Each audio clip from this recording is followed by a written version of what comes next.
तुम्हाला माहीत आहे का? एका संताने आपल्या समाधीची तारीख आधीच सांगितली होती आणि अगदी तसेच घडले. श्री ब्रह्मचैतन्य गोंदवलेकर महाराजांची ही अखेरची सत्यकथा.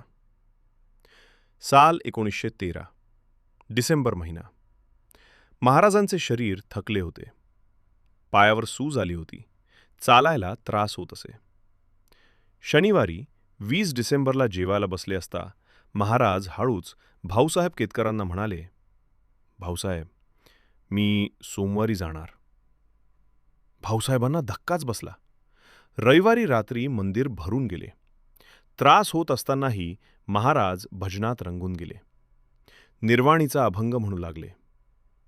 सरली आयुष्याची गणना, आता येणे नाही पुन्हा. ऐकणाऱ्यांचे डोळे पाणावले. सोमवार 22 डिसेंबर. पहाटे महाराज सिद्धासनात बसले. योग्यासारखे शांत, डोळे झाकलेले. 4:15 वाजता समाधी उतरली. रामाला साष्टांग नमस्कार करून म्हणाले, रामा, माझ्या माणसांना सांभाळ. अम्माकडे पाहून म्हणाले, रामाची ही अखेरची सेवा, बरे का. खोलीत परत येऊन आसनावर बसले. वामनरावांनी पायावर डोके ठेवले.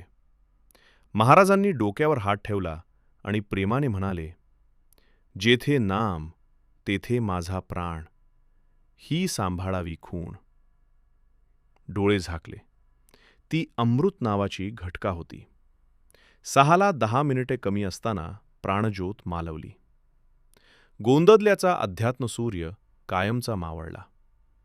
महापुरुष अनंतात विलीन झाला. पण महाराजांचे शब्द आजही गाजतात. जेथे नाम तेथे मी आहे. फॉलो करा भाग्यवेदला. कमेंट करा श्रीराम.